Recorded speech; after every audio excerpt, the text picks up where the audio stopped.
Mana! Welcome back to another episode of Dishome Kidavida. If it is your first time here, karibu sana. This is where we explore, learn, and speak Kidavida.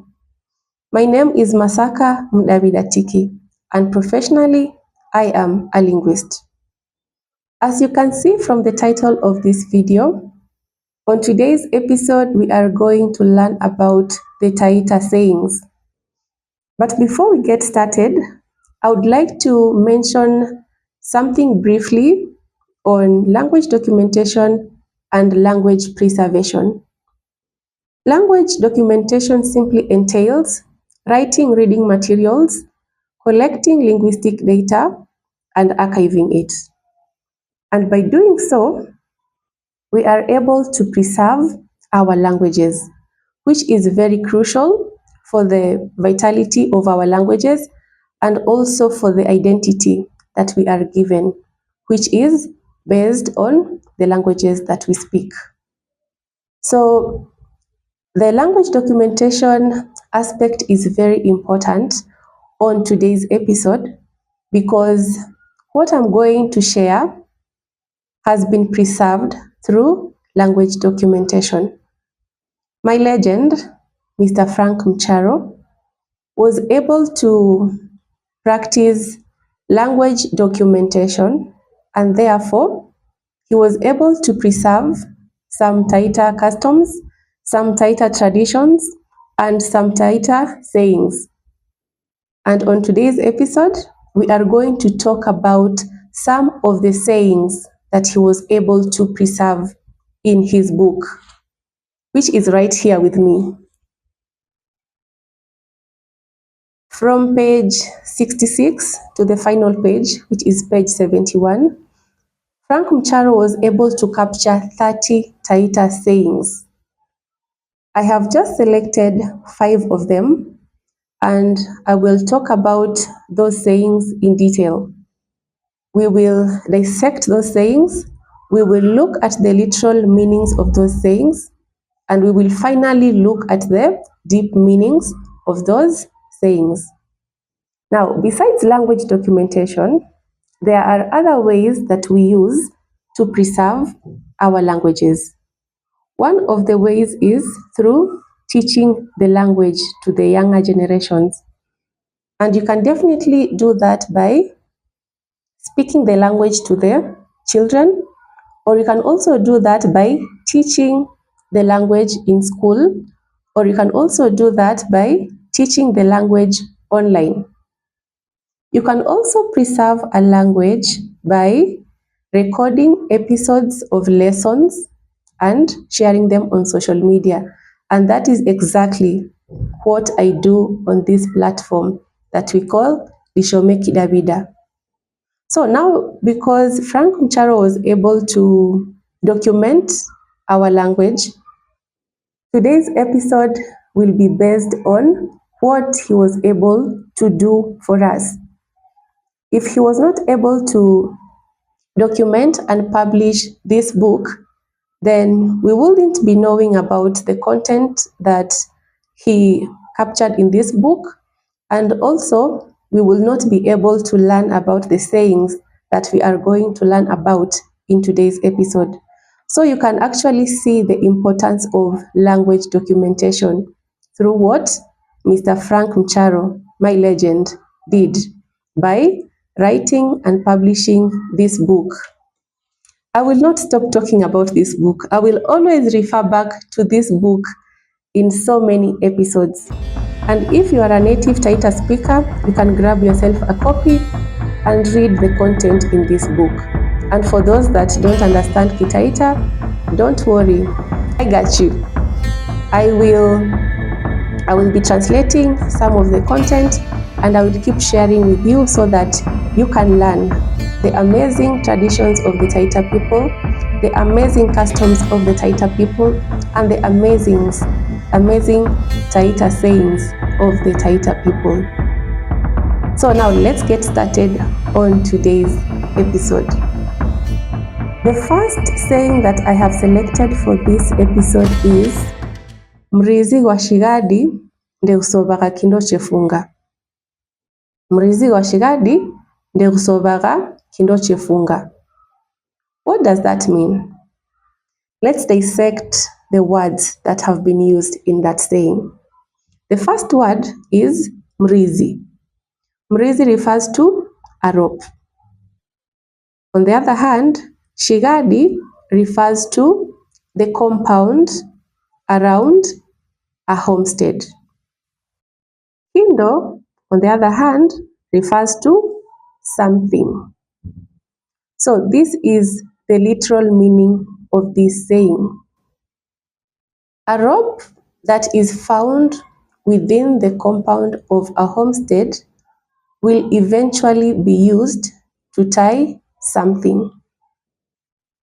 Now let's look at the deeper meaning of this saying. What does it mean? What does it reflect when it comes to our community? This is what the saying means in the deep meaning. Everybody is useful in our community despite their weaknesses, and therefore we should not look down upon anyone because there is something that everybody can contribute to the community despite their weakness. So that is the deep meaning of that saying. I hope that you have understood the saying clearly. Let's now go to the second saying. Lwaulofuma lwakwagachoga. Lwaulofuma lwakwagachoga. Again, we are going to dissect this saying by looking at the words that have been used. So we start with the first word, lwau. Lwau refers to foot. Lwau refers to a foot. But in this context, it refers to a person. The second word that I would like us to look at in this saying is fuma. Fuma refers to living, kutoka.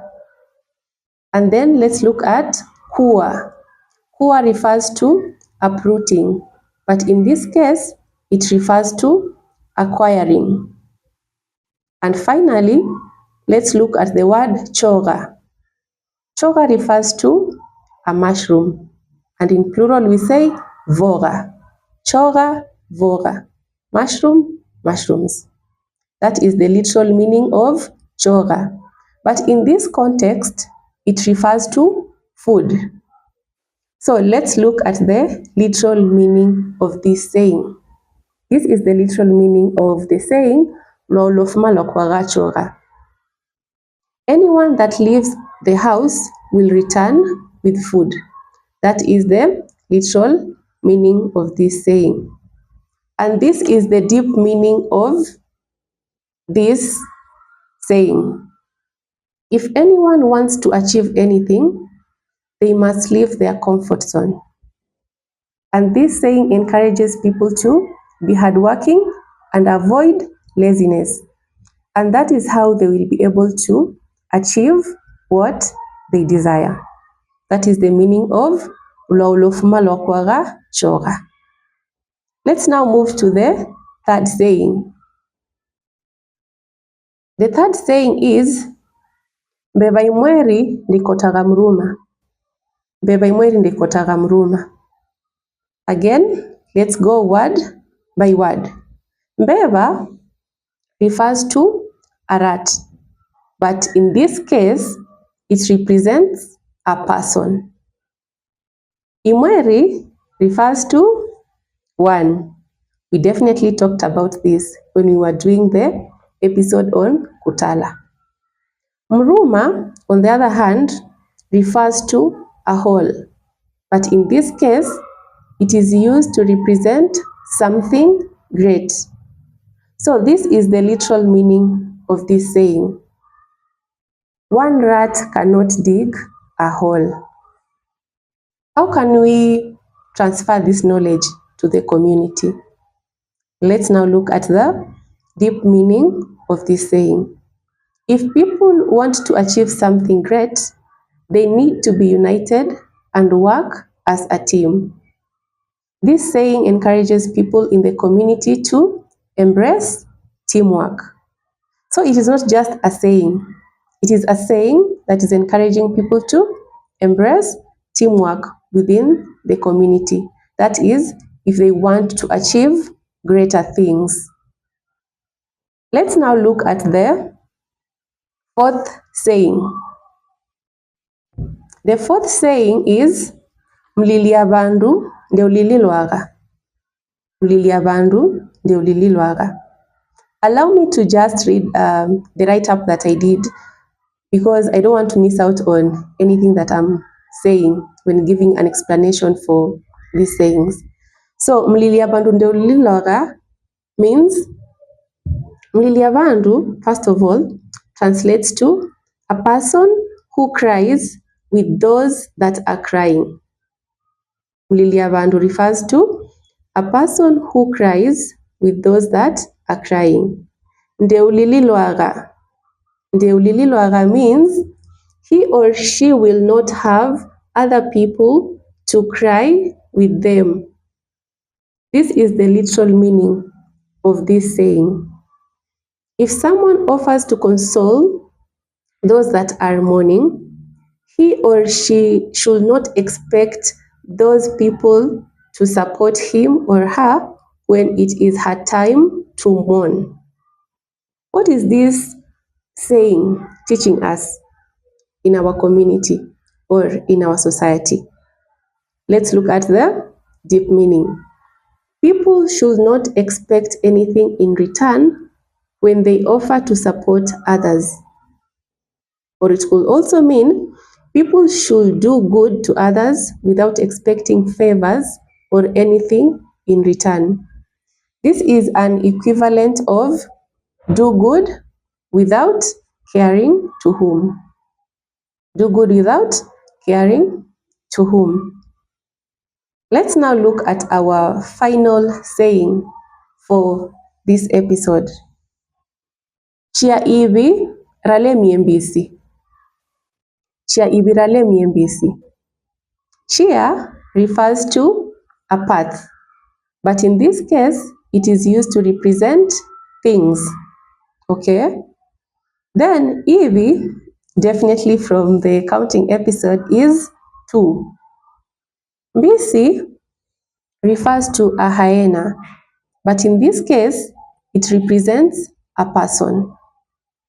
So this is the literal meaning of this saying. A hyena cannot be walking on 2 different paths at the same time. Let's now look at the deep meaning of this saying. If a person wants to achieve great results in something, he or she needs to focus on it without divided attention. It is not practical to do 2 things at once and achieve great results in both. So this saying encourages people to learn how to focus on one thing at a time. This is an equivalent of you cannot serve 2 masters at a time. Chia ivi rale miembisi. You cannot serve 2 masters at a time. Let me know on the comment section below which saying is your favorite out of the 5 sayings that I have mentioned. This is just but part 1 of the Taita sayings. I will do more episodes on the Taita sayings, and we will keep dissecting them, exploring them, and getting to learn about their literal meanings and also their deep meanings. Thank you so much for tuning in. Keep sharing this content with your circles, and let's continue to learn this amazing language of mine together. See you in my next episode. Bye!